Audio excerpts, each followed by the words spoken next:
This episode of the MeatEater podcast is brought to you by Carnivore Club. It's a subscription box for meat lovers, so it's like getting a magazine where they bring it every month, but it's great meat stuff. Each month, Carnivore Club delivers amazing quality cured meats to your door, made by America's best artisans. So if you don't own Michael Ruhlman's book Charcuterie and have all kinds of dead animals laying around with which to make the things in Ruhlman's charcuterie book, you go to Carnivore Club and get it as a Christmas gift for your spouse, family member, or even a customer of yours. The number of boxes you wish to gift can be customized. So you do it 1 month, which is just a box, or 12 months if you really like someone or they're a really good customer. Get unique finds like duck, venison, wild boar salami, classics. They got prosciutto, copa, all made by independent American craftsmen. This month, the feature is California's Angel Salumi. Get $10 off a gift or subscription when you enter the promo code MeatEater at checkout. So it's now the holidays, and if you're going to go get something, instead of getting someone something, what am I trying to say? Instead of getting someone something they don't want or something stupid, get them this, and they're going to love it. So go to carnivoreclub.co. carnivoreclub.co, satisfy your inner carnivore. We all learned a new Latvian word. It's blaukš. Blaukš. You're missing a K. There's a K in there. If a Latvian is telling a hunting story and they get to the part where you'd go, like, let's say I'm telling a hunting story, I'm like, and he ran out across the field and I was going blam, blam, blam. A Latvian would say, I went blaukš, blaukš, blaukš. Right, Yanni? You got it. With a little bit of K in there. Blaukš. Blaukš. Blaukš. Yanni Van Zwal's brother, Mahting Putelis, is with us. Another Latvian speaker. Joined by Doug Duren. Howdy. Bubbly Doug. We're in Doug's hall of trophies right now. Doug, while I go around the room introducing everybody else, can you count how many deer are in here? Brittany Brothers just got her second and third whitetails of the season. Helen Cho, first whitetail buck ever for her. And then there's a couple people that are just sitting here. Kevin Biermeyer and Jared Fink. Back to blaukš. Say it, Mahting. Blaukš. Blaukš. Blaukš. I met Janis and Mahting's father over a year ago, but I visited with him yesterday, and he shared a story with me where he was talking about why deer camp is important. And he said that it was helpful to show, it was a helpful way to demonstrate different kind of social relationships and social interactions to your son. Like, you bring your son to deer camp and he sees how people relate and how people have traditions. And as he's telling me this story, he's talking about bringing young Yanni to a deer camp where someone had a lot of girly magazines stapled up on the walls. How old were you, Yanni? Probably 8 or 9. He said 12. Your dad said 12. He said 12? Yeah. Well, But I think he was just trying to clean the story up a little bit. His dad, so you were you can hunt at 12 here, or is it 14? 12. So that was my first year with a rifle, and I definitely came a few years prior to that. So you were 12. no, I'm saying, no, I don't know if it was 12 So or he was 9. between 9 and 12. And his father's telling me this story. And he says of young Yanni walking into this room, he says, Yeah, and let me, I think it was a trailer at that time. Because it wasn't at the camp that we stay at. We would go visit the neighbors, see what everybody was up to. And the guy... They were Latvians too, or no? Yeah. Yeah. But he had a Latvian American... What do you call it, Helen, when it's half Korean, half English? When you speak it? Oh, Konglish? Konglish. Creole. So there's a lot of... Creole. There's a lot of, language language talk going on. But anyway, so this guy had this nickname. Like they speak in a half Latvian, half English. Yeah, it's probably more like a 80, 20, 90, Yanni and his dad were doing that earlier today. Or was it yesterday? Yesterday. It's all this big haze of hairy meat. But anyways, his nickname was Two Meals. 2 meals. Well, that's what it was spawned from, because he was a big guy and he always ate 2 meals. And so that was combined, and his nickname was Two Meals. For the longest time, I just thought that was his last name. I thought his name was Janis Putelis. I thought that was his last name too. Right. But actually, no. His last name, that is just a nickname because the dude always ate 2 meals. Huh. Because Really? Two Meals is a very Latvian sounding name. Right. So, but Yeah, when What's you his put, last when name? you put like the flair on it. What's Like his people last who name? go, Invase. Oh, that's funny. I want to get back to what I was talking Yeah, about. no. This is the boringest. Sorry. All right, no, go ahead. Okay, so I what thought was it was his a real? cool nickname. No, it is a cool nickname, but now you guys are arguing over what his real name was. No, we're not. no, I was just tell me. Anyway, So Yanni's dad is nostalgic, and he says, talking about Yanni at deer camp, and he's explaining Yanni walking into this house with all the girly magazines on the wall, and he goes, I can't remember exactly. He says, this was the first time in Yanni's life when he had so much pussy laid out before him. And there's a picture of him with right over his head.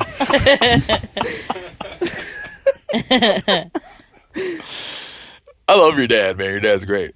I was just slightly disappointed he didn't have an accent, but that's my only thing. You didn't think he had an accent? I thought he would have an accent. He You thought he did. had an I think, accent? yeah, he No. has an accent. he doesn't have an accent, but he loves to do, like, at Yanni's wedding, he comes out and gives his speech as if shows up and he goes, I can't really do it real well, but he's like, hello, how everybody doing tonight? Sorry, my English not very good. I'm from Latvia. Yeah, he did it. No. No, that's And okay. he had a bunch of Southerners going because they really thought he maybe didn't. He was just off the boat. Yeah, but that's the South. Yeah. Well, I think we talked about last time. Hey, Doug, did you count up the buck racks in here? I No, did. he's too busy taking selfies. He's too busy taking selfies over there. I don't know. He got distracted. A good many. Helen, can you count the buck racks? So last time we recorded in here, we were talking about 24. the 24 buck racks in here. I believe. Last time we were here, we were talking about the proximity of the Latvian area, the Latvian hunting camp area to Doug's place, and we were just here to participate in and celebrate the opening day of Wisconsin's firearm deer season. And Yanni's dad was with some Latvians eating Latvian rye bread with liverwurst on it and eating P-doggins, say it? B-Ducks. P-ducks. And he dropped by to see us. But we did 3 days of full balls Wisconsin whitetail hunting. Opening day. You guys had Helen and Brittany. You'd never participated in this sort of thing. Nope. When it comes to opening day traditions, people say 2 things. They say that it feels like Christmas and it feels like a war zone. You can say that. Sounds for like a war sure. zone. Yeah. Yes, feels like Christmas, sounds like a war zone. Yeah. What was your guys like? What was your impression? I mean, can you kind of get like what the whole opening day deal's about? Oh, without a doubt. I mean, there was a big hullabaloo about it the night before. You know, everybody comes into deer camp. Everyone's got their spots. And then, yeah, I mean, we got there. And even before shooting light, we heard, Doesn't stop them. right? we heard... Well before shooting some- we light. heard shots going For some off. of them, the anticipation is just too much. There's some, the Christmas analogy. There's some guys that always peek. They always like to get on the middle of the night and peek. There was a guy. Well, one, he was what was unique about the guy that shot very early is he was a one-shot guy. Most Wisconsinites like to clear their magazine before they register about whether any of the hits might have hit. Because there's no way that you could be shooting and mentally registering the results of the shot as fast as what you hear some shooting around here. I wish you could see. I think It's like Doug's slouch. How would you possibly know if any of those shots hit? I think what you're failing to recognize is it's possibly 2 or 3 guys standing together, All blouching. all bouncing at the same time. That could be. Yeah. Because I had a conversation with a. I'm not gonna name his name, but a man I've come to love over the years who just stopped by because people stop by a lot during the opening days of deer season. He stopped by and he was saying that the one nice buck they saw wasn't big enough to, quote, get us out of the truck.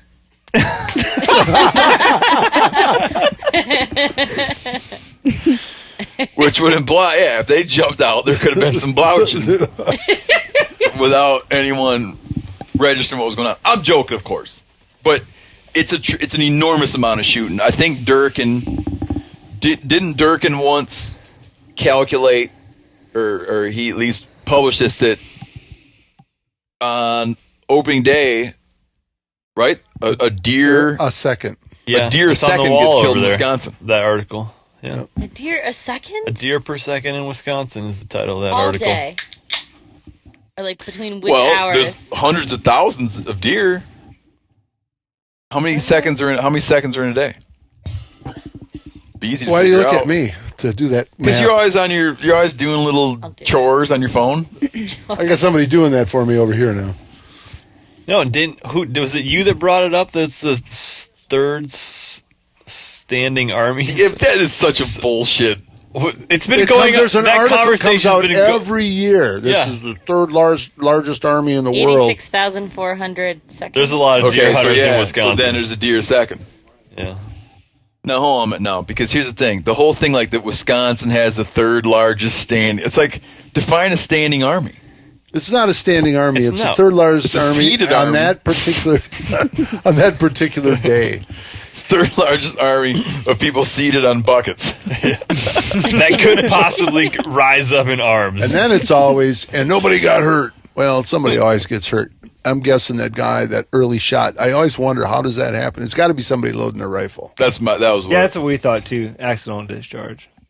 In the morning, you thought it was accidental discharge. Yeah, I because mean, it was dark. It was 20 minutes before shooting light. I mean, But I think I hope the statute of limitations is run out on this, because I'm gonna tell in Michigan opening day. So you guys, Wisconsin does it wacky where it's you can't tell when it's gonna happen. Third Saturday in November. Yeah, they confuse it. In Michigan, it's just like the same date every year. Which is ridiculous. Third Saturday means third Saturday, which is always the Saturday before Thanksgiving. You always know when deer season is. And I mean the real deer season. I don't mean that bow hunting thing. Yeah, so in Michigan, it's not like that. So out of every 7 opening days, 5 of them requires you to get out of something. And when I was in college, I went briefly to Lake Superior State and University, and this guy had. Did I ever tell this story? I feel like I was talking about this. This professor had this thing you couldn't. If you missed a certain number of days, you could never get higher than a. Did I tell you this story? I've pretty much heard all your stories, I think. But tell it anyway. Tell it anyway. Let the audience know. It's just killing me that I can't think if I told this or not. Does this ring a bell? The class I'm talking about? You haven't told it on the podcast. I've heard it before in the blind. 1,000 times. In a blind, but not in a podcast. Okay, so I'll tell it. So It's a great story. this professor had this rule that once you missed a certain number of classes, you couldn't get anything better than a C, no matter how good you did. And it was a class. It was like a speaking class, and I missed all my days, and then opening day comes up, and like if I go deer hunt on the opening day, I can't get any better than a C. And I was like, I'm not going to let this man steal this from me, this opening day situation. So we drove, it was a morning class, it was an 8 a.m. class, drove down to hunt, and we were hunting on a guy named Herb Scales' place. And he'd gotten in some trouble with some messing up of wetlands at the time, so we called him Herbicide Scales. But we went out to hunt his place, and it was kind of getting light out. Not really. By the time I didn't really know about really the what time. I just knew it was opening day, and You're not looking at your watch. You're looking at whether you can see the deer or not. A deer runs out in front of me and stops, like aware of me in the darkness. And it was so dark, I remember that I got down with my cheek to like the ground in order to skylight the deer's head. And I could skylight the deer and see that it had antlers. Then I found its white throat patch in my scope, but it was so dark I couldn't see the crosshairs. And I just imagined centering the throat patch in the center of my scope and blaukš. Yeah. I was early for class that day. Huh. I didn't even gut it. I drug it onto the trail where I knew my brother would hit it on his way out of his blind and boogied off and made it to class. And to date that class, I'll say this. This will date me and date the class. We had to do one of our speeches we had to give to the class was a speech we try to convince someone of something. And there was a dude doing a thing. He was arguing that you should not be buying tapes anymore. You should start buying CDs. Yeah. He was like, man, tapes are done, dude. CDs is where it's at. They last longer. Blaukš. So, opening day, you get up, and it's gonna be the day. If you don't get a deer on opening day, your chances of getting a deer go down. I remember in Michigan they used to say if you didn't kill a deer on opening day, your odds of getting a deer that deer season were reduced by 50%. We saw on opening day 23 deer. You saw 16? You know, that was sitting dawn till dusk. So you're sitting in the woods from legal hour, but we were there an hour before legal shooting light, right? Mm-hmm. So we're there at 5:30. And we sat till legal shooting light ended at like 5:04. Yep. We were there all day. Did it all day. The next day, did the whole thing all over again. So 12 hours in the blind, not quite. 11 and a half hours in the blind. Back again, 11 and a half hours in the blind. The second day of the season, we saw two. We were hunting a spot called First Ravine. I thought a great book would be From 22 to 2, The Untold Story of First Ravine. And then the third day, I think we didn't see shit. Oh, we saw that button buck. Oh, You're we saw, right. or that Forky ran through. Yeah. Forky ran through and came over to me then. Forky ran through, and then today, I saw two. You pushed those I two pushed does at those, me, but that was doing a drive, and I shot one. doing a mooch drive. So opening day really like it just, if you haven't ever experienced anything like it, just imagine that the woods is quiet 364 days out of the year. And then there's this day when all of a sudden you got 500,000 people in this state have a hunting license? Yep. Over 500,000 people in this state have a hunting license. And then on that opening day, some around the state, over like a deer second get shot. It has a profound impact on deer behavior. They just run. Doug's over here look like he's in pain hearing that. Mm-hmm. But before we get Doug's rebuttal, let's take a quick moment to get a word from our sponsors. Good. Our sponsor today is the Smart Home Security Leader Scout Alarm. It's this sleek little contraption, self-installed home security system for the modern renter homeowner. And the way it's set up, like it's not that you have to have some technicians come in for 3 days and wire the house. There's no long-term contract. There's no credit check. It's month to month. It's hassle-free. You install it yourself. It takes minutes. and you can control it anytime, anywhere. So if you got an Apple phone, an Android phone, a smartwatch, you use Scout's apps, you can monitor who's coming and going from your house. You can see it in real time. I could see the man. You can really keep an eye on people in your home. I shouldn't even bring that up because that's just downright dirty, but you could. You can arm and disarm your system, and you can integrate Scout with Nest, Amazon Echo, IFTTT, Hue, LIFX. And all the while, you keep Scout online 24/7 with optional 3G cellular backup plan. The way it comes, it's like it comes with a hub, which is the brain of the system. There's a door panel that you can arm and disarm with a key fob. It's got motion sensors so you can see who's coming and going. And there's access sensors for anything that opens and closes. So you can rig this thing up on doors, windows, liquor cabinets, I don't know, anything. The lid to a hot tub. Scout's fully customizable. You start with a hub and you only buy the sensors you need, so you just rig up the things you want to know when they're opening and closing, and you're set. So if you want to get rigged up and know more about what's going on around your house, enter the code MeatEater. No, don't do that. You get 15% off. Use this one. 15% off and Eat Meat 15. So EATMEAT 15. Eat Meat 15. You get 15% off a purchase when you make a minimum purchase of $300 worth of devices on scoutalarm.com.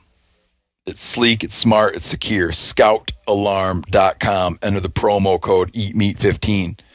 Rig your house up so you know what's up.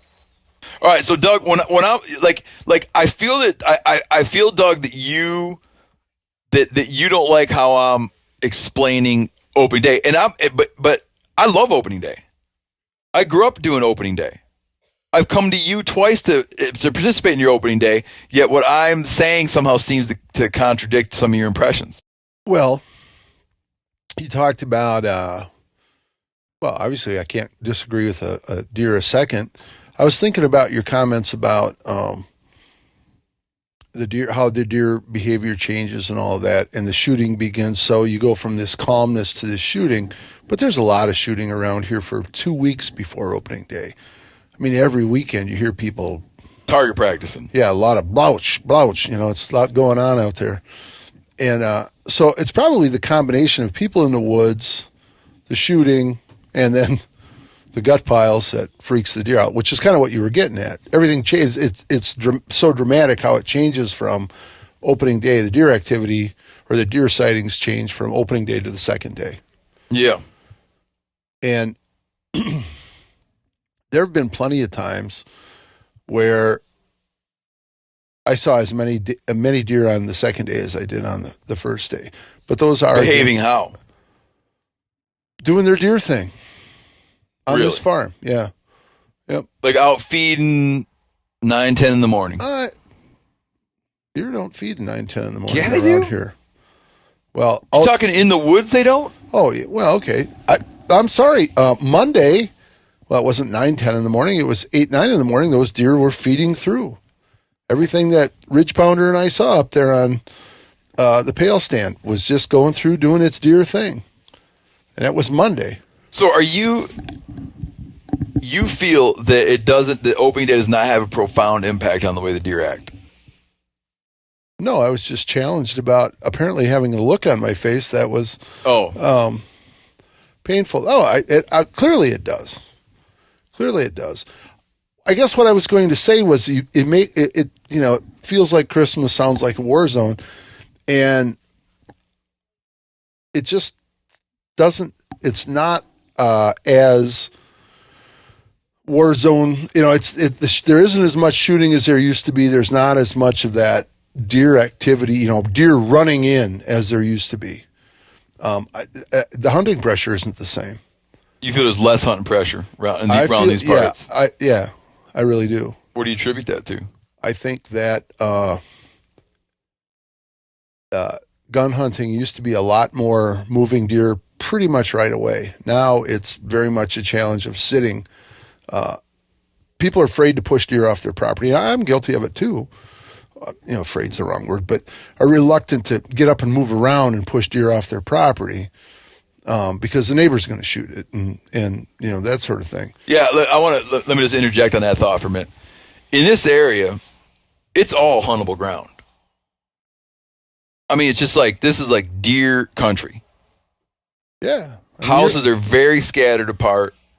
The ones that are there are the houses. I mean, there's a small community near here, but the houses are very scattered apart. The ones that are not like those like overly manicured places. People kind of have like a country setting, agricultural wood lots butt up against everything.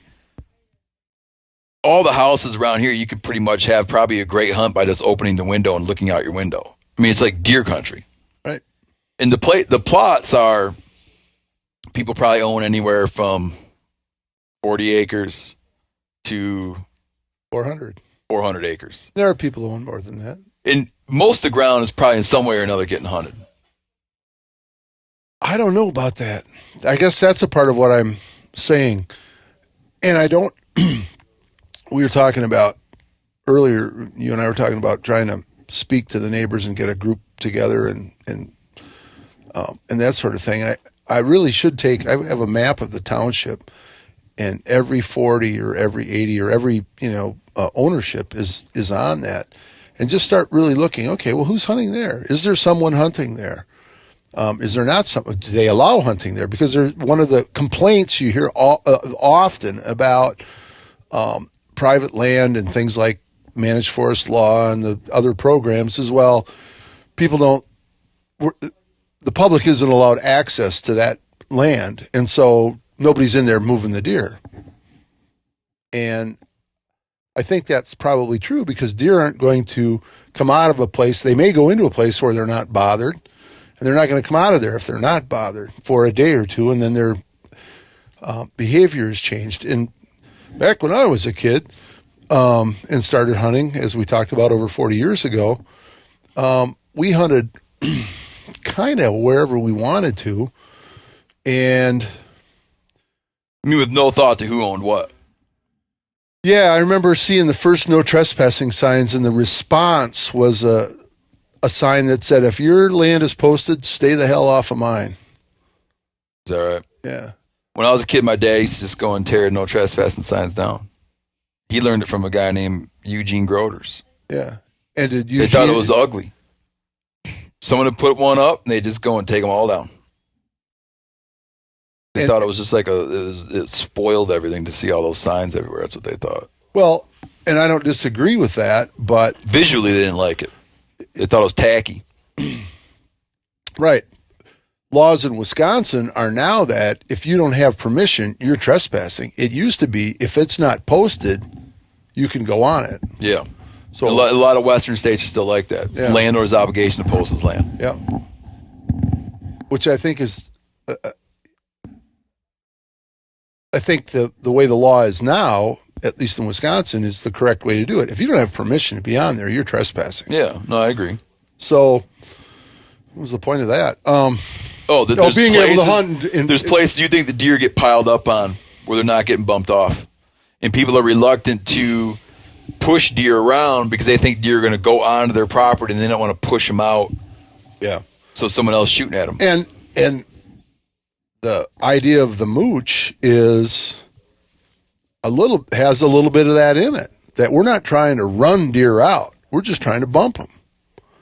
Or you're, as a still hunter, as the moocher, you're, hopefully, if you're good at it, you're as apt to get a shot at a deer as someone who's sitting in one of the places that where we're trying to ambush the deer. Yeah. But we're really not trying to just run them out, like surround a 40 and run them all out of there. So yeah, what Doug's talking about is when you go to hunt deer in the Midwest, it typically happens two ways. You ambush them, so you sit somewhere and wait for the deer to come to you, or you drive them. And the way you do drives generally is get a handful of dudes that go to a spot where the most likely route of travel to be taken by a fleeing deer. Then you get a handful of other dudes to go in there and line up and push them out. So it's like when you imagine the Revolutionary War, like everybody lined up, you know, like the redcoats are coming all lined up. You line up like that and march into a chunk of deer cover and bust them out, and they go heading out that way, and the interceptors try to get them. So you got pushers and standers. Right. Doug and his crew out here, they have a thing called, which they've come to call mooching. What mooching means, if most sportsmen, if you ask them what a mooch was, it's a way to catch salmon where you run your main line down to a banana weight. Then off that banana weight, you got a leader and a couple octopus hooks. Rig. Yep. And you cut a herring's head off in such a way that you can put it on there and a herring spins and you're mooching salmon. But explain what you guys say a mooch is. Well, so everybody goes out in the morning to their pre-chosen or pre-assigned stands. And Ambush spots. Ambush spots. Can you name a bunch of your ambush spots? Sure. New Power.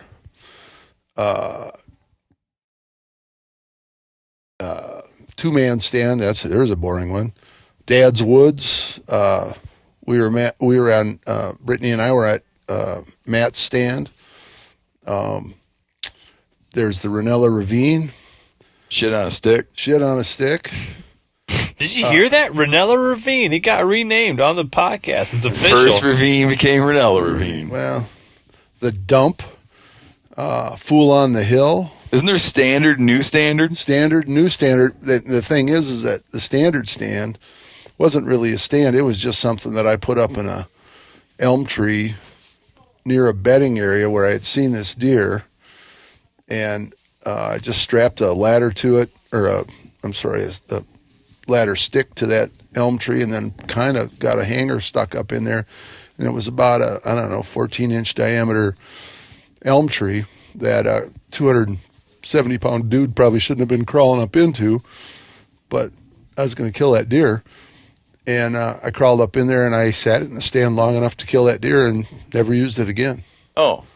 So new standard is just a better place to sit that spot. Yeah, well, and a better stand. You know, the tree that I shot that deer out of was a white elm tree that has since died, and actually found morel mushrooms under it for a couple of years in a row. Congratulations. Yeah, well, it's a tree that keeps on giving. And so, yeah, standard, new standard. The Rock. The Rock. And that one's named because there's a big rock there.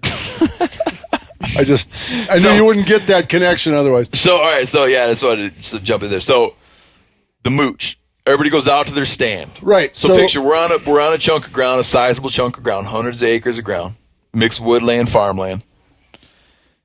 These stands are all over the place, covering areas. And it depends on how many people you have. But the idea is that one person is designated to start the mooch at the assigned time in the morning. And especially with the people who've hunted here before, and our core group, there's 4 or 5 of us that know it really well, and so the moocher starts moving still hunting very slowly through, gets to a designated spot, another stand, gets in that stand, and the next guy starts to move if nothing's happened. But the idea is that you'll bump a deer and it may go past everybody else or someone else, and if it doesn't, it may do something as simple as turn around and go back and lie down. My brother who's here was in the bent oak stand one time, and I went mooching up near him, near the ravine, and he watched a deer I didn't see, a little forky buck, get up, move away from me, turn around like a rabbit, swing all the way back around me. I was going slow enough that it wasn't excited. Circled back around and laid back down pretty much in the same spot after I'd passed. So that idea that, you're not getting the deer all excited and it's more or less natural movement, we really like that part of it. And then there is the element of you're not running it out, somewhere else. And when you're trying to do some buck management and maybe some folks around you aren't. I feel like that's a way of keeping deer on your place. But it's also a way of moving them and kind of seeing what you have and getting some good hunting opportunities. Because, I'm not a big fan of shooting at a running deer, a walking deer or a, quickly moving deer. But, whereas a deer drive, when you push them out, they come hauling out. Balls, yeah. Carrying the mail, we like to call it. Yeah, on a mooch, you do get a chance. Like the bump deer, often when you're in the standing spot, the bump deer, by the time they get to you, are pretty chilled out. Yeah. They're kind of like watching their back trail a little bit, but they're down to a normal. That's exactly right. Normal plug. Yep. As opposed to a drive where they're hauling ass to the next big patch of woods or they'll blow across the field and keep right on going. Although today, I went out to try to move a few deer for folks, and Helen and John were in a blind, and I knew there were deer around there. He's referring to Cho and Cho's boyfriend, John's here. Yeah. And they needed another deer because they didn't have enough to butcher. Apparently they thought they had a lot of time on their hands or something for butchering. And so I went out and took a walk. And I moved pretty quickly. And the deer moved really quickly when they came out. Yeah. I mean, they stopped. They were standing in the woods looking at me. And then I moved to try to get them to go past Helen. And they carried the mail across that field. There was no stopping them. You couldn't get a crack out of him. They were running like hell. Yeah. So Cho gives you. And we were just like, what happened up there? Did you try to stop him? Yeah, we were like, merp. Oh, yeah. Classic. Hey. Yeah. Merp. Hey, And they were So- like not having it. what's your get Helen? Give me your just give me your whole let's say you went home and do you have a grandma? Yes. Let's say your grandma said, "What were you doing in Wisconsin? What's up with that?" What would you say? How would you explain it? What are your impressions about opening day deer hunting and all that? Everything you've seen and done here. Christmas or war? Well, the morning sounded like a war zone. I mean, just nonstop gunshots. Then the second day was just completely quiet. You know how many gunshots I heard this morning? 0. I heard one prior to 8 a.m. Then I heard some cracking because Mahting was cracking Yep. away. Twice, right? Yeah, but I think by 8 a.m. I heard a shot. Yeah. But there was the guy Insane. I thought you shot because there was the guys that shot by you. That was the dude that was sitting by me on the other side of the fence. Yeah. Well, the first day I was like, wow, this is intense. There are deer everywhere. And then the second day I was like, oh, this is what deer hunting is actually like. Just we waiting in the cold. You found that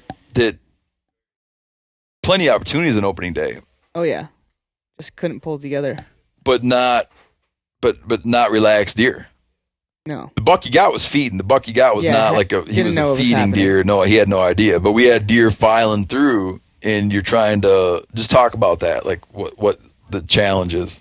I don't know. It was just there were so many deer, but it was frustrating because you couldn't get set up quick enough, or at least I couldn't get set up quick enough to find a window.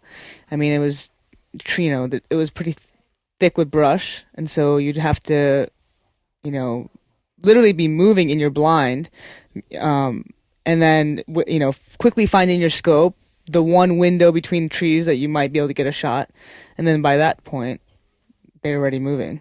So it was just frustrating. Yeah. Exciting because you're constantly seeing deer. So even though you're cold, but it was very frustrating. Is it something you'd go do more of? Yeah, for sure. Because you guys' experience, your experience is from big game hunting. You went on an elk hunt, full balls. But yeah, it was just they're both challenging in very different ways. Like elk hunting is very challenging, but I mean in the way that it's very physically demanding, and you're constantly searching and walking, and I mean there's some sitting too, but I feel like there's a lot more moving. Whereas this kind of hunting, you're sitting in a blind for 10, 11 hours being cold as hell. And then, having to quickly pull things together. So, I don't know. There are parts of, like, after having gone on the elk hunt, parts of this where you would see deer run off out of your shooting range and you just wanted to go after them. Yeah. Thinking that you could. Yeah. Yeah, like as soon as we left our blind, deer came out everywhere. Remember? And that felt like a little bit like the elk hunt. Yeah, no, I see what you're saying. Yeah, so Helen, like, talk about getting your buck. Like, tell what happened there. I don't know. I blacked out. I'm kidding. No, I'm like actually really like grateful that we have this on camera because sometimes I'm like, what happened that day? It all blends together. I was sitting on the right side. You were sitting on the left side in your stump. Yeah. And we kept seeing deer on the left side, right? So every time we'd see a deer, it'd be like, okay, Helen, quickly switch spaces with me. And the concept of having to move quickly but having to do it slowly so the deer can see you was like very frustrating. Yeah, it's a certain kind of quick. Yeah. And yeah, I don't know. Was there two does behind it? There's 2 bucks in a doe. 2 bucks in a doe. Browsing, eating Doug's oak trees. Yeah. Killing Doug's red oaks. No, I mean it was like the perfect shot, and I didn't want to take a shot that wasn't for me. As someone who doesn't have much experience hunting, I felt like I needed a shot that was broadside. Yeah, I want to point out that neither of you guys gave a shit if you got a buck or a doe. Helen had been trying like hell to shoot the does that were rolling through, but they were all kind of in a hurry. Yeah. And it just you got a buck just because that had to be the first. Yeah. I mean, that thing was nice shot. Just feeding, chilled out. Mm-hmm. Yeah, it was perfect. So there were 2 bucks. This is the first time I've heard this part of the story. There's 2 bucks in a doe. Oh, yeah. What was the other buck like? No. Same, looked just like his buddy. The other buck I had in the camera lens, and when Cho shoots her buck, the other one goes, huh? And then keeps right on eating. Like nothing Better happened. you than me. I think you're only taking one. Right, exactly. He goes right on eating those oaks of yours and He just kind being of like, hopped. He kind of hopped a little bit. Mahting said, and they just not ate. barely. He lifted his head and was like, huh? And I was like, okay, I'm good. So They had it was a button. It was 3 bucks. Yeah, a button, actually, it was a button and 2 bucks that were twins. Yeah, No, not twins. Just the similar. year and a half old Age, bucks. yeah. Year and a half old bucks. So Yeah. I didn't want to get out of the blind right away. Nope. I was like, well, he's not going anywhere. He just ran a little ways and got woozy and tipped over in a very definitive way. I thought I missed him. Remember, I looked over video. I was like, did I miss? Yeah. 'Cause I couldn't. And she said, I think I missed him. I was like, if you missed him, he's going to have to visit a cardiologist. Because there's blood streaming out of him. He piled up. And I didn't want to go down there right away because there's so much happening. Mm-hmm. There's just deer every which way. And I don't want to go down there and blow it. So we sat a long while. And eventually, I mean, it's just like, it's just horribly cold. And finally it got calm. And we start picking our way down to that damn deer and just freaking deer everywhere. I was like, we shouldn't have left the blind, man. We shouldn't have left the blind. Meanwhile, just deer like across the field. Biggest buck I saw the whole trip comes down across the thing. I didn't want dog to get mad at me, so I could have taken a Hail Mary at it at best, but We saw 5 deer when we moved. yeah. But wait, you said to me that you just passed on Passed a shooting opportunity on it. a top row buck. No. I said an almost top row buck. Almost top row buck. I'll pull the damn But text up. you passed. Yeah. Okay, You passed, I had but a you rest. made it That sound deer was- like, hey, there he was. Well, he's not quite. Yanni was there. The deer was probably about 170 yards away. I had a rest. He was in my crosshairs. He was between 2 trees with a big gap exposing his rib cage, his head sticking out the other side of the tree. I'm not going to tell you that, like, absolutely 100% he was standing there for an hour feeding 20 yards away. On public land, I would have touched off a shot at that buck. Uh-huh. Well, then you had a better shot at. We saw that same deer. Well, Yanni, you tell what happened. Yeah. That was an accurate. And you've told how come you not saying anything About what? about any of this? What do you want me to say about it? That's what happened. Yeah, he was there. No, I mean just like the whole general subject. But you gave me the impression that it was really fast. Like, so now I get it now. I get it now. Okay.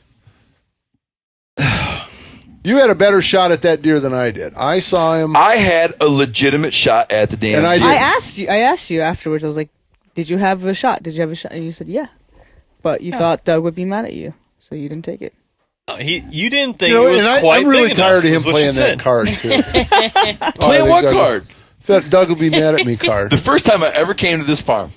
No, I've been to this farm 7 times. It's good he didn't take that shot. Okay. I've been to this farm 7 For times. that deer?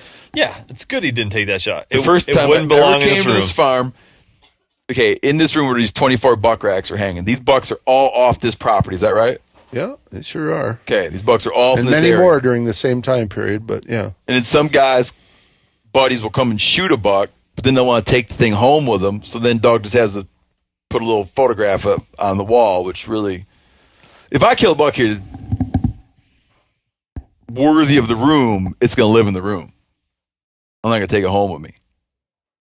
But some guys will take it home, and then here and there you got some pictures of bucks that belong here that aren't even in here. Those two nailed to that tree there. I gather they're from here. Yeah. They took them home with them. Yeah. Yeah. So anyhow, I came here. I couldn't blame him for that. No, I'm not blaming them. Just saying. The one of the walls here has 2, 4, 6, 8, like 13 buck racks on it, and there's what's called top row bucks. So the bigger bucks are along the top row, and he's got them all done. Where you in the old way, we used to cut a plaque out, kind of half-assedly shaped like an Indian arrowhead. Maybe is that what it's supposed to resemble? I just think those are different shapes. They're all the different. But they're kind of supposed to resemble an Indian arrowhead. Or a shield. Like the old way. Oh, you think it's a shield? Whatever the hell. A plaque. An old plaque. But it's not a random shape that you mount old plaques on and then you do velvet or the skull cap. And I came here many, many years ago, and Doug said, if you shoot a buck here, it should knock one of the bucks on the top row out. Top shelf, baby. Top shelf buck. Yeah, and it just seems like the well, I don't want to get into my disappointment. No, When's the but last time that's happened, that somebody's knocked one off the top? last year. Last year I shot that deer. So it's just a way where it's a way to encourage. It's a friendly way to encourage people to harvest does and to encourage people to allow younger bucks to pass and let them grow bigger. Having some kind of guideline. And because you're responding to the way it used to be in the old days, right? right. That as I was telling Helen and Brittany, I couldn't have been prouder of the first buck that I shot. And it had one horn or one antler, And we had one of our guys this weekend shooting with one antler. I'm not going to say his name. We found a dead one with one antler. We found a dead one with one antler up in the big woods by one of the stands. It's called the Wet Spot. And if Steve ever opens a bar, that's what I'm going to name it. But that's a whole interesting story about the dead deer. yeah. But go on with what you were going to say.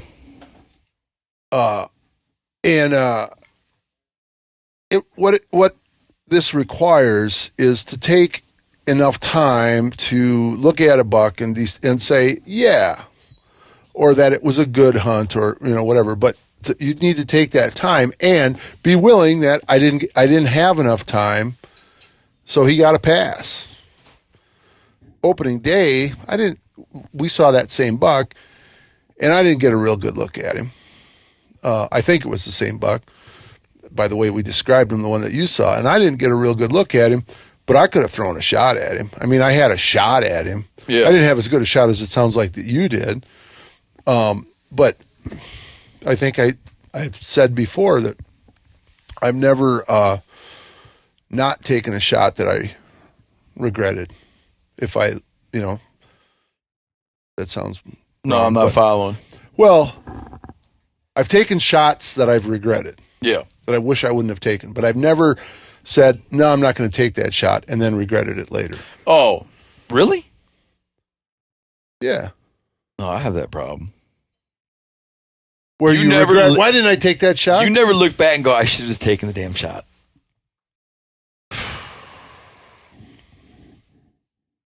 No. I should have maybe taken a better shot. Yeah.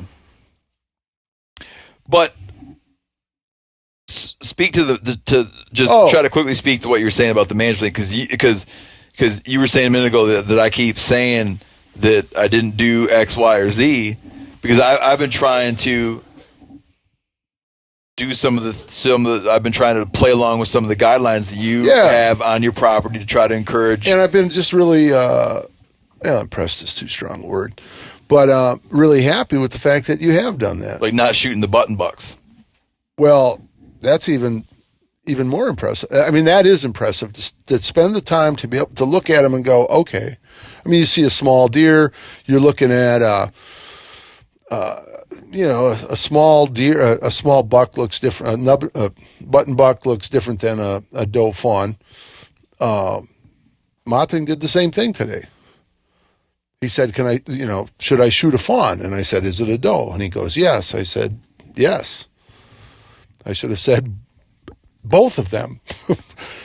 Yes. And we would have heard, we still heard blaukš, but The first one was just a miss. it was just a miss. But to take that time and go, okay, that's a small deer. I'm going to make sure it's not a button buck. And I'm not convinced that. Well, anyway, I'm impressed by that, and the fact that you have the patience. You're taking the time and you have the patience to do that. It probably helps to be getting the opportunity to hunt in as many places that you do. So sometimes I try to cut some of my guys a little slack when I think about, well, this is their hunt. This is it. Yeah. But No, the other day I was commenting. We were kind of laughing about Doug's the way that Doug wants to manage deer on his place and the things that prevent him from carrying that out in all the ways he'd like to. And I was saying how some people have that like cartoon image of a person with a devil and an angel on their shoulders, and they're whispering these contradictory things. And I was saying that Doug essentially has two angels on his shoulders, because one of the angels wants him to manage deer for a good buck to doe ratio and allowing some bucks to get to maturity and to grow big healthy deer, and the other angel is saying you should just let your friends have a good time, man. Just let them get a deer. yeah, And Doug granted that to. I've taken 4 friends here, for hunts, and each one of them, they were all beginner hunters, and each one of them got any deer you are happy with, go ahead and and they're get not it. the only ones. There have been other first time hunters. My nephew Jack here, first time hunter, happened to kill a very nice buck with it for his first deer. My nephew Sam, his first deer here was a little spike. His second deer was that big old hog in the corner over there. Yeah. But I mean, so it's a pretty big jump up. But so yeah, I mean, it's not. I shouldn't make it just about the horns, and I've had some discussions recently with my neighbor. I don't and think you good make friend- it just about the horns. Well, There's I think the longer you're here, the longer I know you, or the longer you're involved with the program, the more it becomes about it. And maybe it should, or that I think that you ought to have a little more discretion the longer that longer you've been here. But everybody makes a mistake. But you kind of go, really, you made that mistake? there was a mistake made on Saturday that I'm still not buying. So he knows who he is. No, he's not here. Oh. But he'll be listening to this. He sent me a picture of himself with the sombrero today, wearing the sombrero because nobody put it on him and made him take pictures. So I think he was, wanting to. So, I did wear the sombrero, and here's the picture. And my response to him in the text message was, that should be your screensaver for the next year. Yeah. Yanni, what do you think about all this? I don't understand. How could you be all of a sudden struck dumb? I'm not at all. There's just a Harsh. lot of people here talking, and I like to let everybody else get their words out. What's your thought on it all? That's all. I'm a part of it. The big buck management, I wish more people did more of it. You do? Yeah. I tell you, what's interesting to me is my dad and I were sitting around. Well, first he came up and met the gals, and we were skinning their bucks, and we were looking at the antlers, and he's like, oh, yeah, nice basket racks, 2.5-year-olds. I'm like, no, those bucks here are 1.5-year-olds, and they're probably 1.5-year-olds everywhere, but everybody thinks that they're 2.5-year-olds. And I just think that, across the board, everybody is shooting deer. They think, I guess what I've learned is that bucks just don't even get a chance to make it to be 2.5. They just don't. If you can just pass on 1 year, all of a sudden you're just going to see So Steve had an interesting thought about that. My new management plan. The new management plan. Which I'm going to copyright. Here. Tell him, Doug. Well, the way I understand it is you get everybody together, all the neighbors and everybody in the region that you can reach out to and get to agree with some kind of management. And have how many meetings? I'm going to invite them all to a luncheon first. Is that your plan? Luncheon? Yeah. Luncheon, he said, too. Not, for drinks or anything. We're going to have a luncheon. And I just, who has a luncheon? I don't even really know what a luncheon is. So anyway, and you get everyone to agree that all we're shooting are nubs and 1.5-year-olds. Yeah. Any buck Any buck that has made it to 2.5 years of age gets a pass. Yeah, because you know what you're doing? You're making a plan to have a great 2018. Right. You're saying any buck that is a 2.5-year-old buck, we're going to just have a moratorium killing those bucks. And in 3 years, we're going to have a bunch of 5-year-old bucks running around. But instead, people think that a management plan is to cease killing 1.5-year-old bucks. And the problem with that plan, and I wonder if the guys from Elroy would agree with this, that the problem with that plan is a 1.5-year-old buck isn't going to stay on your farm. He's going to get moved out.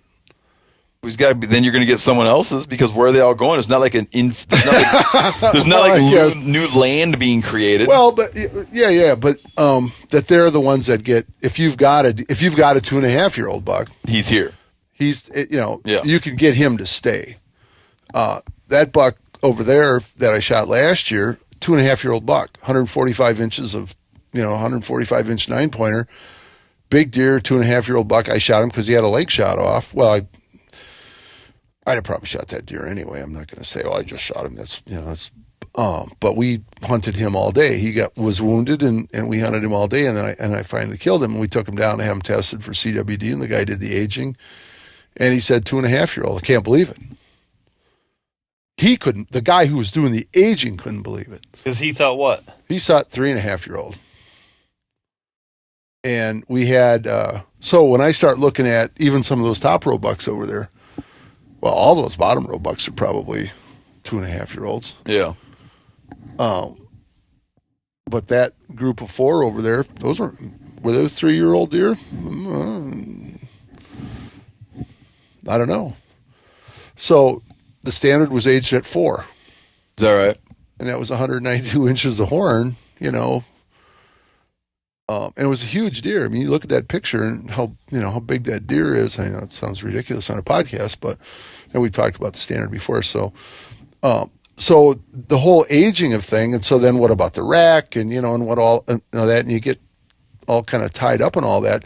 So, yeah, that idea that let's shoot the smaller ones. A guy, our friend who was here, Tony Palskill, his cousin, who I've had the occasion to meet and hang out with a little bit down by the Mineral Point area where they have some really big bucks down there. He said, I'd rather have a guy in our area shoot a 1.5 old than a 2.5 or a 3.5 year old, because you're getting that, you're going to have that bigger buck. And they're all about big buck management, whereas I think you all have learned that what my management is about is trying to have a balance out there of what's the best thing for the ecosystem and the habitat for everything.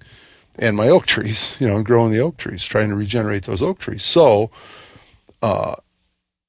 buck management isn't necessarily, in some areas, isn't about deer numbers. And what I think our management is more about deer numbers. And that's something we took a big step forward in the last couple of days with the number of does that we got. But you made an interesting point. We were talking the other day. We were kind of talking about this whole thing like meat, hunting for meat, hunting for antlers, and how this all fits in and what it all means for everybody. And we were talking about a buddy of mine who came out a couple years ago and wanted to shoot a buck and shot a young buck. And then we roasted the buck's head, antlers and everything, just to get the head meat off it, and then putting it in the oven, ruin the antlers.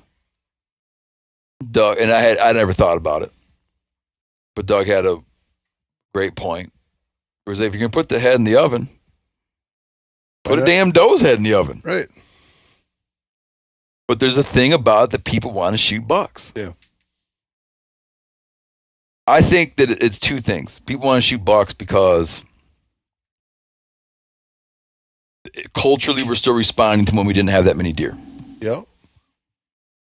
It's been, I don't know, we've had good numbers of deer, increasing numbers of deer for over 50 years now. Like, I'm just talking in a national sense. Mm-hmm. A lot of deer. I guess, the peak deer years were in the 90s. And that was too many deer. Yeah. From the way I feel. From many definitions. Yes, from many definitions. definitions. Not if all you want is deer. No, but for looking at it from a perspective of highway safety, agriculture, landscaping, forest regeneration, disease transmission, there's a lot of damn deer in the 90s. But people, I still like, you don't shoot. I know I've been trying to encourage you to say something, but I'm just trying to finish my point. People are still in this mindset that you don't shoot does because does make deer. A friend of mine in Alaska, old guy, he feels like if you shoot a doe, you should have your fingernails pulled out. Or worse, I'm sure. Yeah. Yeah. So there's that, and there's also the thing that like it's manly to kill a buck. Right, you just want to see like whose dick is bigger, basically. Well, Like, so who that's is what I the want to know bigger- about, because we've had talks about Antlers. antlers with you two before. I talked about it in my garage while you're fondling some mule deer antlers off my wall there.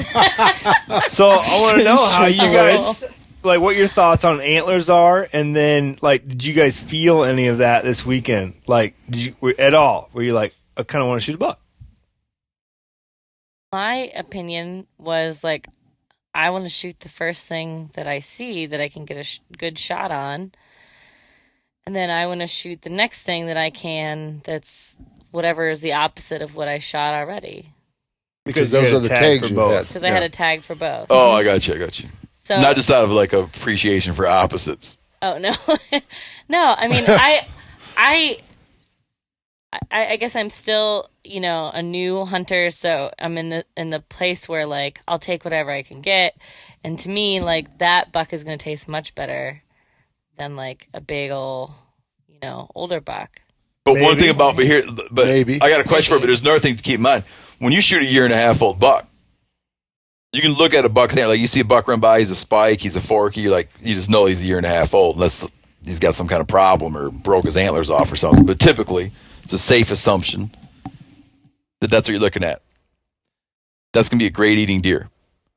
To say that like a doe is better eating, you don't know, you might be shooting some 8-year-old doe. Oh, it's very true. But with a 1.5-year-old buck, it's like you see that little spike rat coming through, you're like, that's going to be, it's a safe assumption that's a young deer. Right. Does you don't know. Right. But my point was like, I'm going to shoot at the first opportunity that I get. Yeah. And it's fortunate that I got that smaller buck for me because I think the meat is going to taste better. So how did it play out? Because you got 2 deer in one day. Yeah. I don't know. So we saw a fair amount. I mean, fairly sporadically coming through. You couldn't have asked the deer to be spread out any better. We only saw 16 or 18 deer over the course of opening day, and I say only because We saw again, the 22. Wisconsin guys, you see 16 or 18 deer, especially like in the early 2000s, you'd see them at 15 minutes. Mm-hmm. But in like bigger groups. And people got used to that, so that was part of the problem. But anyway, so the deer were kind of spaced out. I can't even replay it in my head. It'd be interesting to see, but there were like 1 or 2, and we're like, okay, I'm like, okay. And well, then what happened was we saw them go into this bedding area, and then all of us were staring in this one spot, and then for whatever reason, out of the corner of my eye, I spotted something to my right, and I look over, and there's a buck that's like 30 yards away from us, just maybe 40, but not very far. just walking right in as if like we weren't even there, and it was like too much. I don't know. I wasn't. Yeah, you were not going to be able to pick up the tripod, move it over, and that was not going to happen. And I wasn't going to shoot it offhand because I'm Yeah. just not there yet. Although you could, at that distance, you probably could have John Wayne'd it, but Yeah. I don't think that would be very good for the show. Yeah. But no, but then he took off, and then, but yeah, so we sat there for a little while, and then I'll give Adam the credit for spotting the doe behind us. We weren't really looking behind us. Every once in a while, I'd look back there, but he spotted it and set up, and I remember like you're like, come here, take the shot. And I was like, I want to wait for it to like walk into my window. and I'm going, oh my God. Oh. Well, okay. And then I look at the deer in the binoculars, and I'm going, well, it is just feeding along in there. It was She just wasn't even paying attention to us. Yeah, and I would say about the guys who are with us, the camera operators. It's weird for someone who doesn't do it all the time to have people like that with you. You get used to it pretty quick. I mean, we built a big ground blind so all 4 of us could be in there, and you think, God, I'm going to be sitting out here in the woods with 4 people? 4 people, twitching and making, and are we going to see anything? And first of all, those guys are really good at sitting still, and Brittany was super good at sitting still. I was probably the twitchiest one in the blind. And so there is that downside of having those people in there, but the upside of it is you do have more than just your eyes, and my eyes are getting worse all the time. So it is really nice to have the extra sets of eyes. And Adam saw it anyway. Yeah. So no, I was able to, wait, like get set up really well and wait for her to walk into my perfect window I had, and then shot. And I mean, she pretty much just piled right up. So you got the doe before the buck. Yep. I knew that. Yeah, I knew that. Yeah, because the buck is the buck that just looked up and said, I'm going to go back to browsing. That's the There same. goes him. Yeah, that's the same buck was that it? ran away from us and ran over to you guys. Oh, so that's the buck, Doug. Different buck. no. Different buck. This buck came Really? in from the north. Didn't come from you guys, from the south. He looked way different. No, he didn't. So anyhow, a buck comes in. well. That was Sam drove him to us. That was a little bit. That was actually only 2 hours later. Yeah. So Sam was on. He mooched him to you. Yep, Sam mooched him to us. Because he'd already killed a buck. Right. Yeah. So I guess the way it went down was we knew that there were 2 bucks up there, and maybe that doe and her fawn potentially. Yeah. And Sam said he was going to come and mooch them to us. He kind of like, took a while, and so we were kind of like hemming and hawing. We were all hungry and thought maybe we'll go and check out my doe. And maybe you went to the bathroom or like. I didn't go to the bathroom. I went over up next to a tree. So, but yeah, I got up. That was Sam had been in contact with me, and he goes, well, I'll mooch that side hill. And I said, well, take your time. And I've lectured him so many times about doing it, and I always say too fast, that you move too fast. Well, we're waiting for quite a while, and then finally I know that he's through. He lets me know that he's through doing what he's doing, and at least I understood that to be the case. And I'm like, okay, well, another 10 minutes, and we'll go and take care of the doe, or we'll have a sandwich, and then we'll go and take care of the doe. And 10 minutes goes by, and I'm like, well, I'm going to go pee. So I get up and walk down over to the designated pee area by our stand. How far were you guys? You going pretty far away to pee? Well, I mean, it was a mixed blind, so I wanted to, we were. Yeah, because I was peeing pretty much out the back door. Where were you going, Helen? I didn't want to get overrun by deer, so I wanted to pee for a little. Like how many yards were you I going? would go pretty far. I don't know. Well, she was going behind because I was in the tree stand Yeah, I had behind to you go guys. behind So Mahting. all you guys were right down below me peeing, and then she was the only female. So whenever she you had went to pee, behind you me. were going out even where Mahting couldn't see you from his little perch up there at the. Yeah. Yeah. Did you see any deer back there? No. We today. did.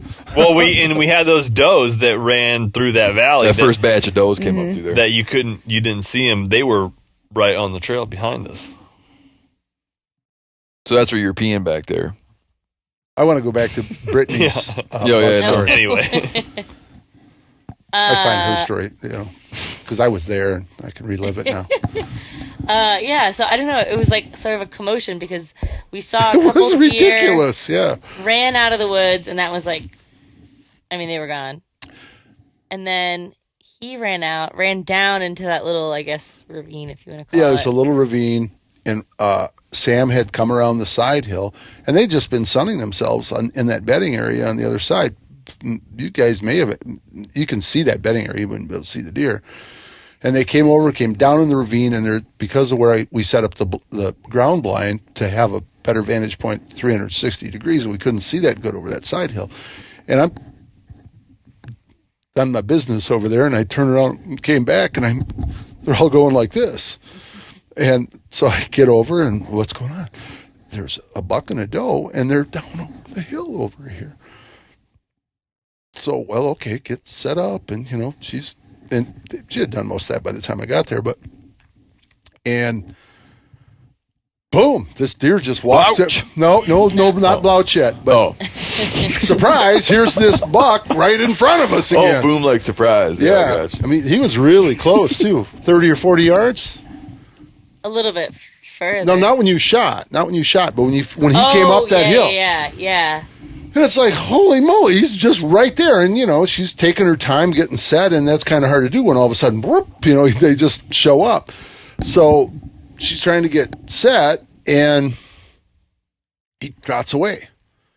So I had my late brother's old grunt call, and I bark, and he stops and turns around, and I'm doing the call there, and so he's coming back. I was really Presented this young lady with a shot. really proud of that, and she's getting set again, and taking a little time. Come on, the one angel on my shoulder was getting horns, and pulled the trigger, and doesn't, and then he starts trotting away again. I go bark, bark, bark, and he turns around and looks, and I'm thinking, really? boy, am I good at Like this. the buck summoner, man. I am so good at this. And he turns around, he's between these two trees, and she pulls the trigger, and down he goes. And then the doe comes up. I'm like, oh, he didn't want to leave the doe. It had nothing to do with my little calls. I suppose he thought maybe it was another buck coming for that doe, but he wasn't going to go very far because she was still standing down just over the edge of the hill. So it kind of deflated my caller ego. But we did have a little bit of a different experience with that deer than the first one. The first one just buckled up and was dead. Yeah. That one, I hit in the spine. So what did it do? Didn't die right away. But he, I guess, kind of crawled, and we went after him to go put him down again. And I was going to shoot it. I went over to, because it was one of those things. And she goes, Doug, stop. I want to finish it. And so, because I kind of just, my reaction was to run over to the deer and kill it. And so I stopped. And so she came over and was kind of getting real set to do it. And the deer expired. I mean, it wasn't a minute. It was a few seconds, really. That all happened very quickly. Yeah. But she felt terrible about it, though, that she didn't make the perfect shot. When you guys get when you get your deer, do you feel like jumping up and down, hooting and hollering, or do you like it how like we're generally kind of not a whole lot of jumping around? It's still like I don't know, for me it's still like a feeling of like this like weird like physical reaction that's not like wanting to jump up and down, but it's, I don't know, it's like this weird like, describe it. Regret?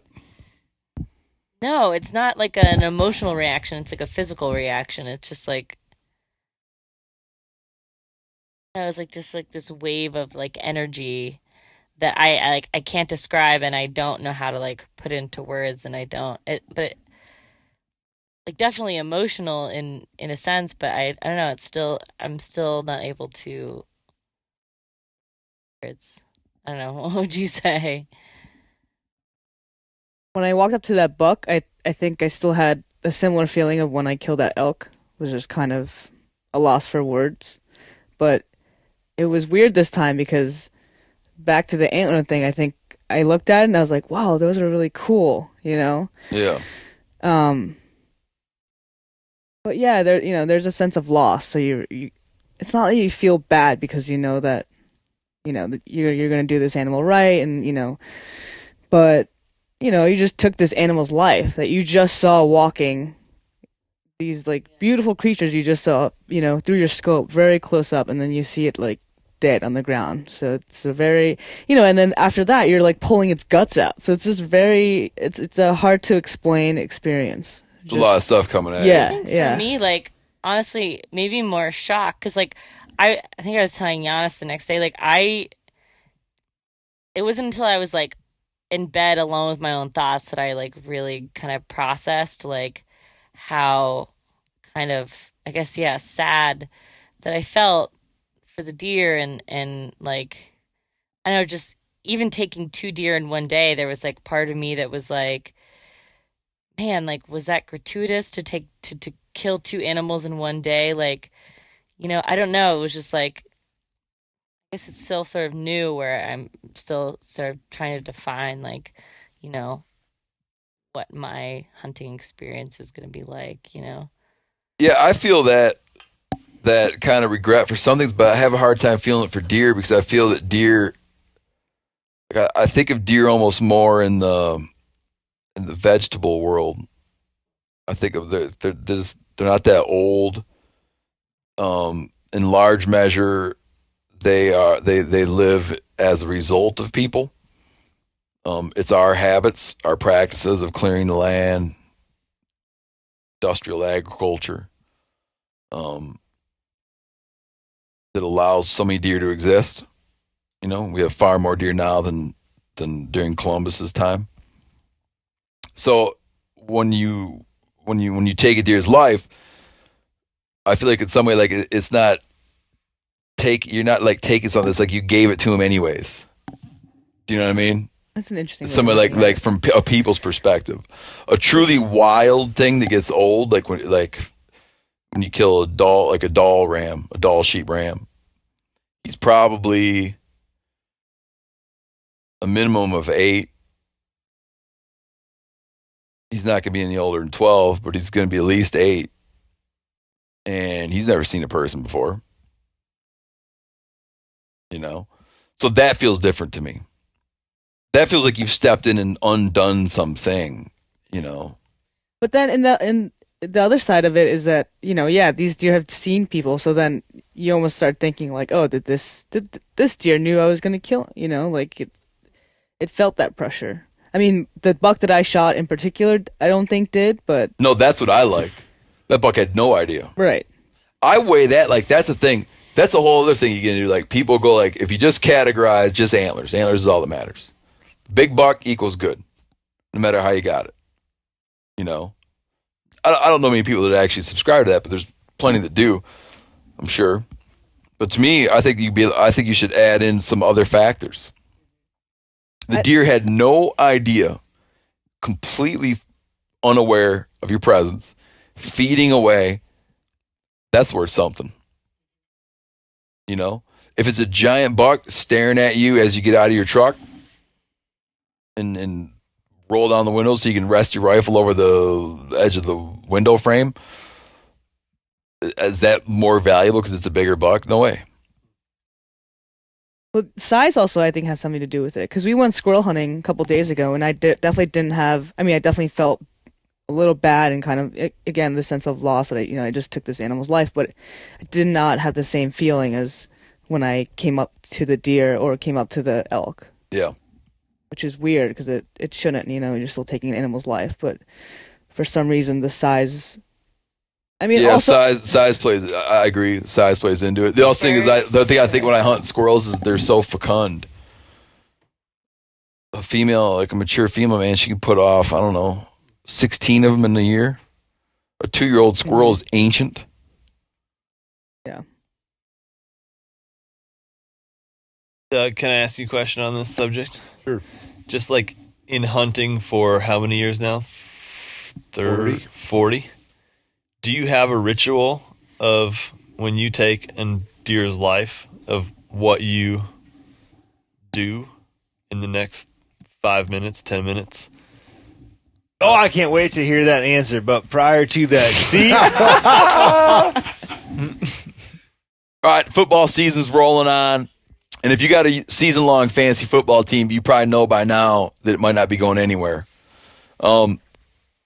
The thing is, if you can do this on a weekly deal at DraftKings.com, where you get a new shot for glory every single week. And DraftKings is the destination for 1 week fantasy football, where you can relive the fantasy drafts and play for huge prizes each and every week.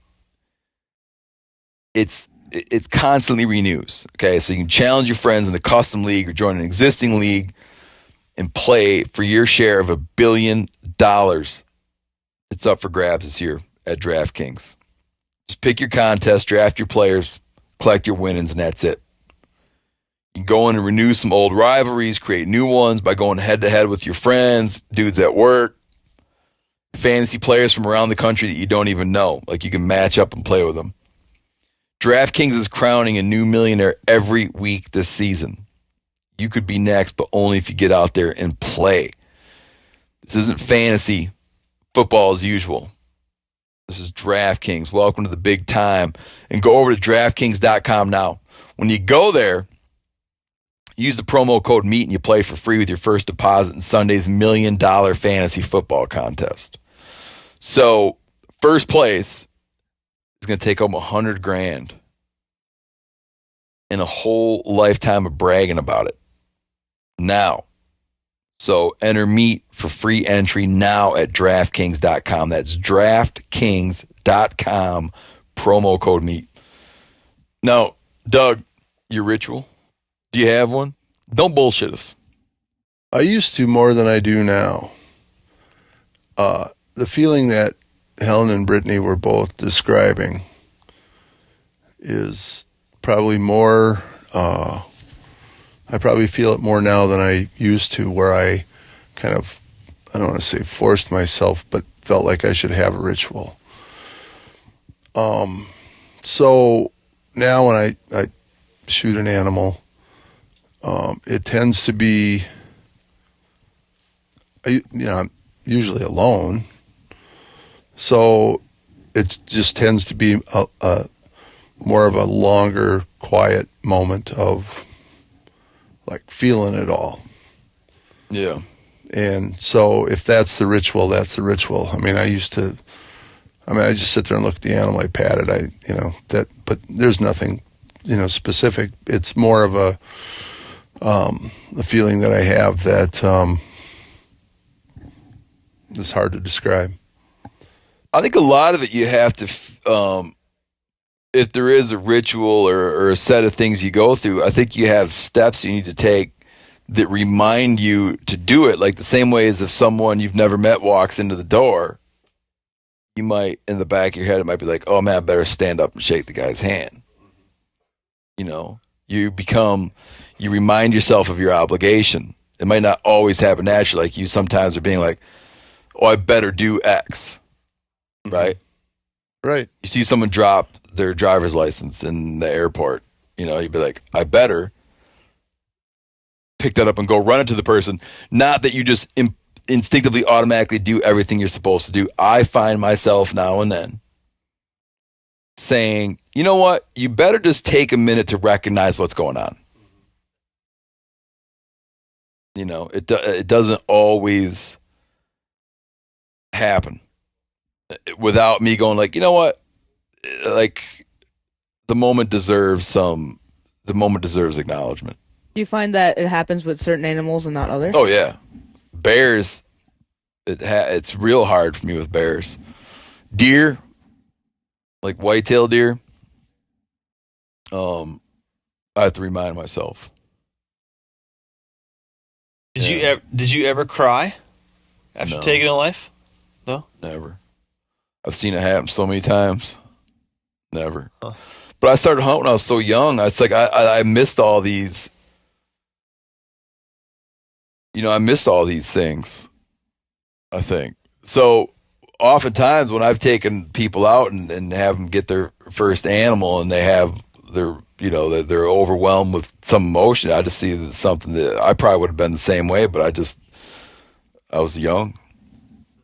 And it was an accomplishment. Yep.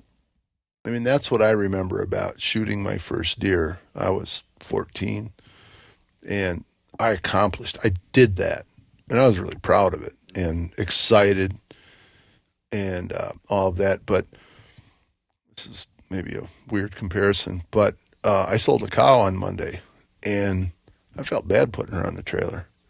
I mean, speaking about it, not acknowledging it. I mean, I talked to her the whole time as we were putting her on, and I know where she's going, and through no fault of her own, I mean, she had a medical problem that wasn't going to get fixed, and so this is what happens. So maybe I'm just getting a little more reflective in my old age or something, but I used to have a real ritual where I'd actually talk to the animal and all of that, and I don't. There's a lot of things that go through my head, even while this all went on with Brittany. I'm thinking to myself, I'm excited for her. I'm thinking about my management program, and she took the doe first, and that's helping that, and this place produced that. And, here's another person who's doing this now, and all that's going on at the same time. And then when we got over there, I just kind of stood back and, sort of watched or let her have her time with the whole thing. And I thought about that too, like, okay, well, what do I, as you said, you think about it. What do I do when I do this? When you asked me that question, I looked up at that deer, and that was just a whole, when I killed that deer last year, that deer had to be killed. I mean, that was sort of the thing. So I was finishing a job, and that was a whole different, emotion. And there's a bunch of other people around there were 3 other people around. And, we talked about it, but I mean, it wasn't like we gave it its little moment or something. But anyway. Yeah. Well, I had the same experience today with those does, right? Because I looked back and I saw those does, and they were little. I mean, how old was the doe? What do you think? Like 6 months. Yeah, it was little. And I looked at it, and there was 2 of them, and I saw them, and I was like, wow, that's a small animal compared to the elk I shot, a month ago. Yeah. It was tiny. And my first reaction was, those things are going to go. I'm going to let them walk. Yeah. And then I texted you and I said, should I shoot these little does? These little You fawns? said a fawn. Should I shoot a fawn? And I Right. said, is it a doe? And I said, yeah. Because I had already looked. Because I was really focused on, having my binoculars, making sure that they didn't have little buttons on them. And you said, yeah. I didn't say yup. I didn't say yes. I said kill it. You said kill it. That was your response. Yep. And from then I was like, oh, well, I had this reaction to this little doe, Yep. but I'm part of this management plan for Doug's farm. Yep. And at that point I was like, all right, I'm going to take that thing. And so I shot it. But then when I got there, then it turned back to not Doug's management plan and my own experience with taking that life. And it became an entirely different thing again. Mm-hmm. So it was a very interesting back and forth of, no, I'm going to let it walk. No, I'm going to kill it. I'm having this experience with it, and all that. What is it that makes people want to let a fawn walk, other than that you want to get the maximum yield of meat off your tag? Oh, for me, is it like preserving innocence somehow? Like the older deer are guilty of something, and yeah, that's a really interesting question. Yeah, there was something like that today, where it was like I looked at those things, and I was like, that is so small. Like it seems like they were so close. The first shot that I had at them was like 40 feet because they crept up behind the deer, behind the stand, and it was like, wow, that's like too easy. I was like, what is Mom gonna walk around the corner? Like, I should take a bigger doe, have more meat. That I can understand. 'Cause yeah. The first elk I killed with a bow, I killed a calf with my bow. And the whole time I'm out elk hunting took a few years before I got one. And I finally get one. And I thought when you get an elk, you're eating big all year. It's like, here's this thing, you now get, almost 200 pounds of. And I will say, once Doug was like, kill it, my next thought was, when we talk about this a lot during elk camp, right, is when you see that animal on day one and you ask yourself the question of, do I want that meat in the freezer at the end of this hunt? Yeah. And if the answer is yes, then you shoot that animal on day one and your hunt is done, right? And then, don't pass up. How's it go, Yanni? Yeah. No, it wasn't. Was it your thing or not your thing? Yeah. It's not my original saying. Don't pass up on the first day what you'd be happy to have on the 10th on the day. last day. Yeah. So, and I thought to myself, I'd love to have that. I'd love to have that meat in the freezer. Yeah. And I was tomorrow. thinking about it completely from the standpoint, well, not completely, but much from the standpoint of, if you kill a doe fawn, you just took a huge step in the management of, reducing the herd around here. Oh, and absolutely. And that's why I said kill it. Right. And had you said kill it, and by the way, I need one too, and we can party hunt, kill the other one that was with it. And then as soon as I saw you, you were like, yeah, the mom probably got killed. There was 2 fawns left. You were doing that animal a favor because, they may not have made the winner. Who knows? There were 2 little fawns. It's like we could have just taken them both, and it would have been We it. got one out there all by itself. Yeah. Right. all lonely. Yeah. Way to go, Mahting. I know, right? Little lonesome animal. Anyway, it was an interesting back and forth, that whole thing. Yeah, and so you all did did good work in the management plan. I need to, Helen just said, not me. I think you did just fine work in the management plan. But we took a number of, what did we take? 12. We took 12 deer, eight does. And that's a big deal. But that doesn't diminish, the life of the animal or anything like that. But there is a certain matter of factness about it that you have to have, or you're not going to you're not going to do it. I mean, if you're sitting there getting all emotional about it. So it reminds me of the thing that you said to that Steve said to the vegan when you had the confronted, but when you had that discussion with him at that book signing that's on YouTube and stuff, you said, I know more about deer, or I care more about deer than you ever will, and it may not have to do, I may not care as much about an individual deer, but about deer in general, and I'm totally hacking it up. But the idea was... about right. Deerness. Yeah. That there are deer. And there's lots of them. And so I don't know that I could go out and kill a Dall sheep. I could go cut a redwood tree, and I know guys, I know there are guys who do it every day. I can go and cut a 150-year-old oak tree because it's time for it to go. Yeah, I wouldn't be able to saw a redwood. Yeah, and so it's that. But if I lived around them and knew about them, I might. And that, yeah. So, but I'd feel like an interloper. So all of that is a part of the thought process and the emotions and everything that go with it for me. That was another big thing today. The past couple of days was, more than anything, I felt like I learned a lot about deer.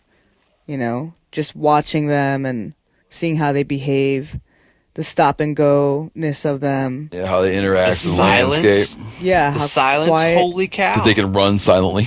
Yeah. Yeah. They can like they don't touch the prance ground, through the yeah. woods, and you don't hear them. Yeah.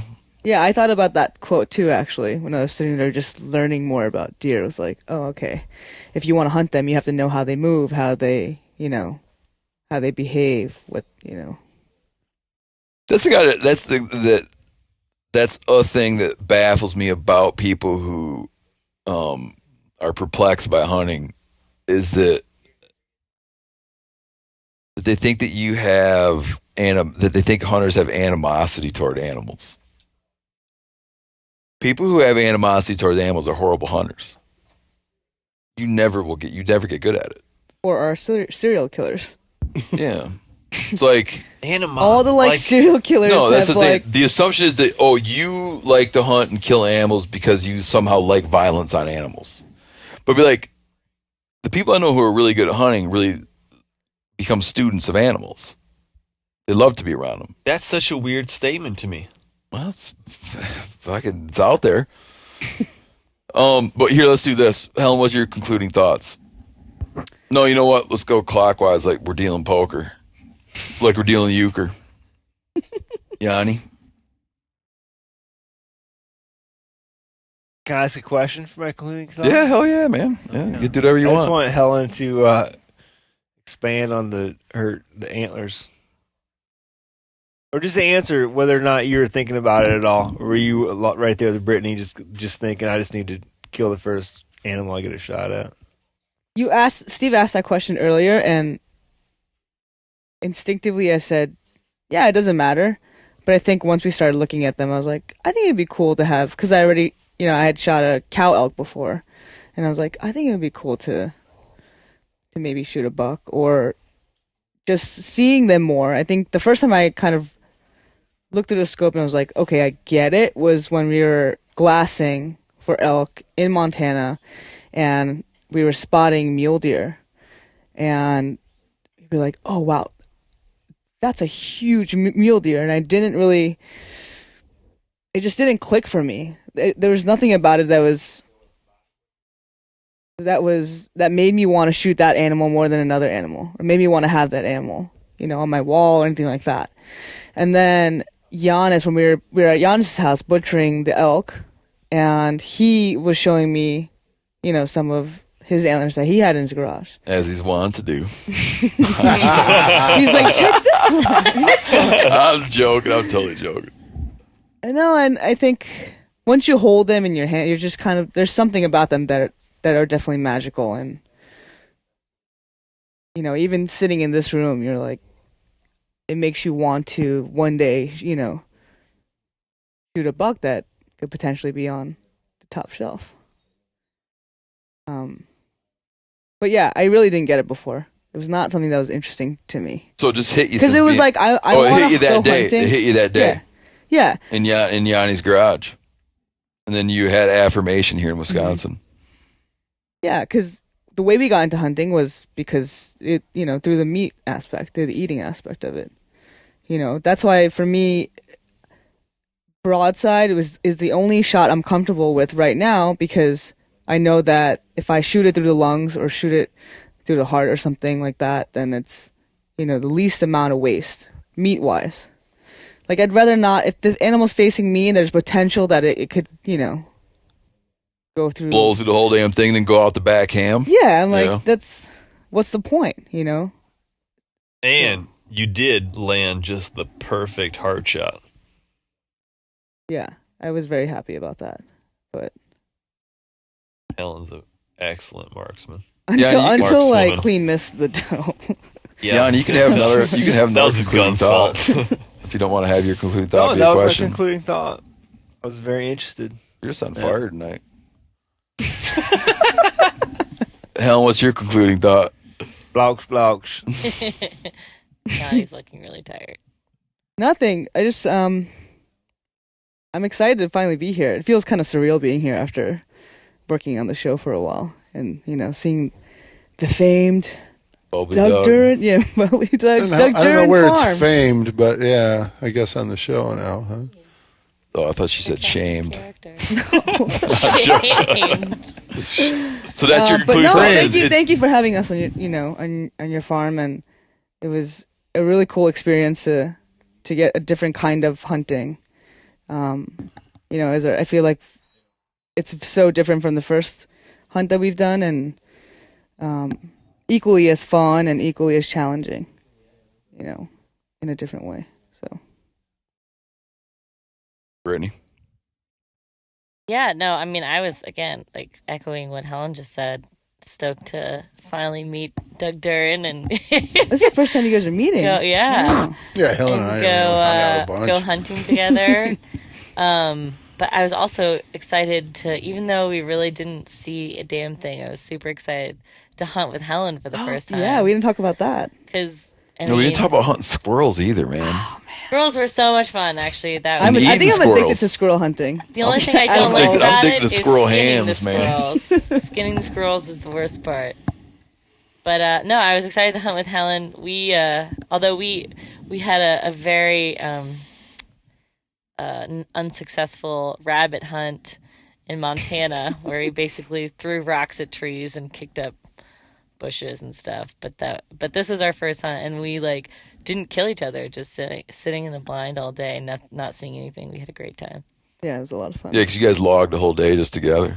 Yeah, and didn't see anything till the last minute, and we're a pretty good team for beginners. I thought, I mean, a little slow on trying to figure out if it was a buck or a doe, and in the end, she didn't take the shot because we weren't 100% sure. And we were losing light. And you thought it had spots. It was Black just spots, darker than the ones that we had seen the day before. Bubbly. I had hoped that, I've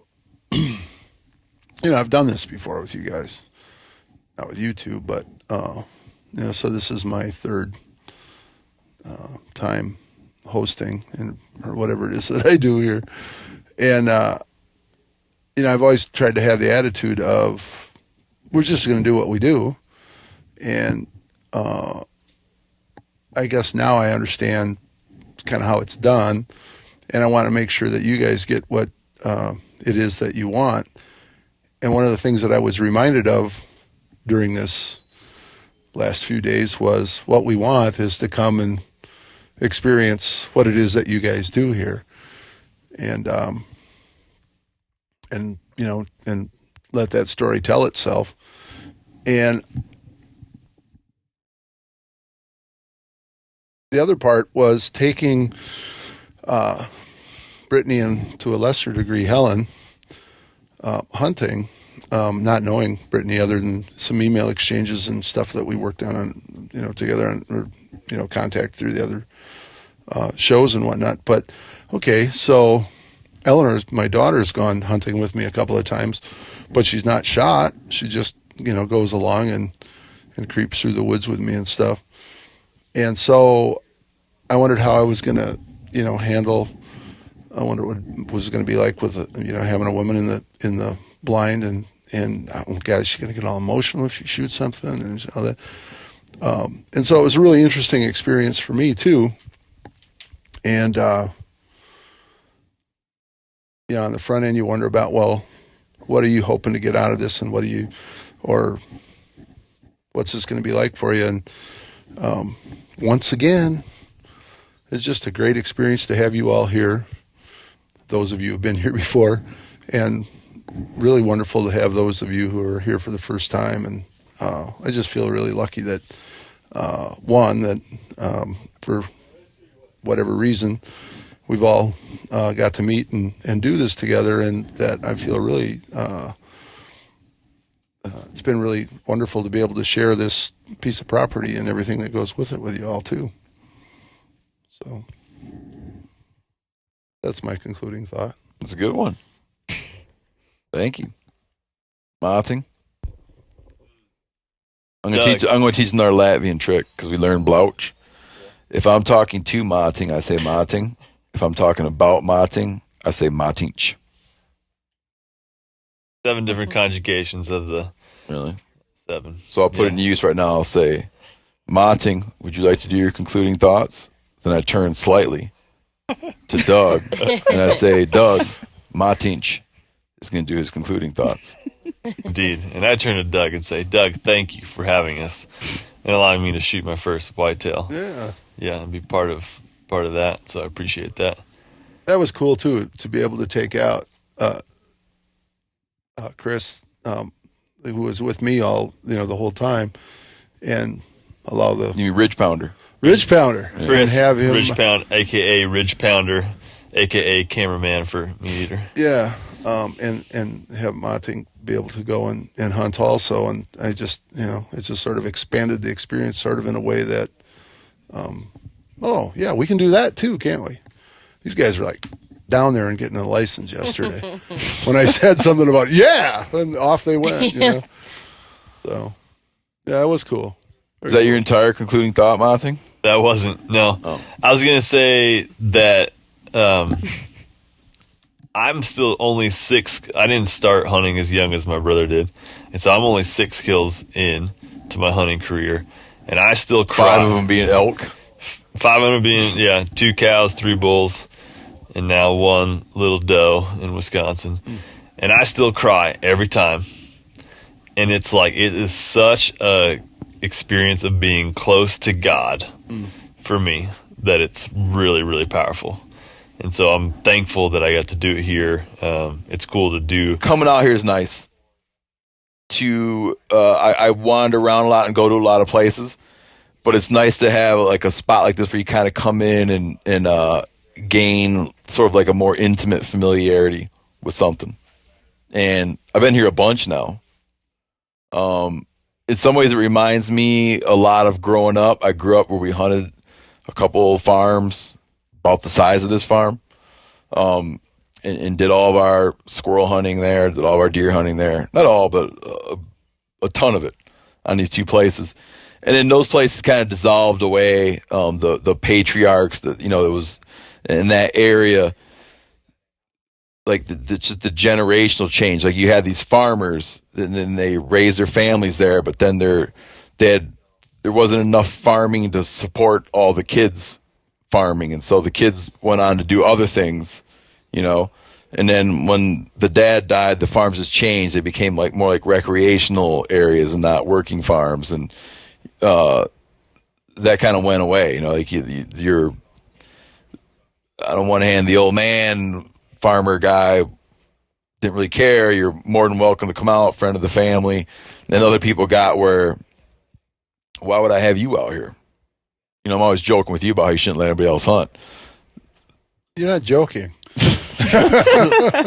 So it is nice to have like a farm to come to and see that, that chunk of ground evolve over time. Yeah. I completely understand that, and that idea that that you've been here enough now that when I say something about an area, or we're talking you're wherever you are and I'm here or somewhere else, and we can talk about the farm, and I can say, well, that spot by the, or you'll say, that spot by the, Yep. and it's pretty cool. All right. Thanks for tuning in. This episode of the MeatEater podcast is brought to you by Carnivore Club. It's a subscription service for meat lovers. Every month, Carnivore Club brings you like really great cured meats to your door, made by America's best artisans. It's a good Christmas gift. So you go on there and you give Carnivore Club to your spouse, family member, customers, clients. You can customize it. So you can send them a gift that just comes once, or you can send them a gift that comes once every 12 months, and they'll keep remembering how cool you are. They have a lot of interesting stuff. A lot of the kinds of things we talk about on this very show, like duck and venison, wild boar. And they also have classics, prosciutto, copa, all made by independent American craftsmen. This month, they always have a feature going on, changes constantly. This month's is California's Angel Salumi. And you go on there and you can get 10% off a gift or a subscription. So a one-time gift or a subscription when you enter the promo code MeatEater at checkout. So visit carnivoreclub.co.co. Satisfy your inner carnivore.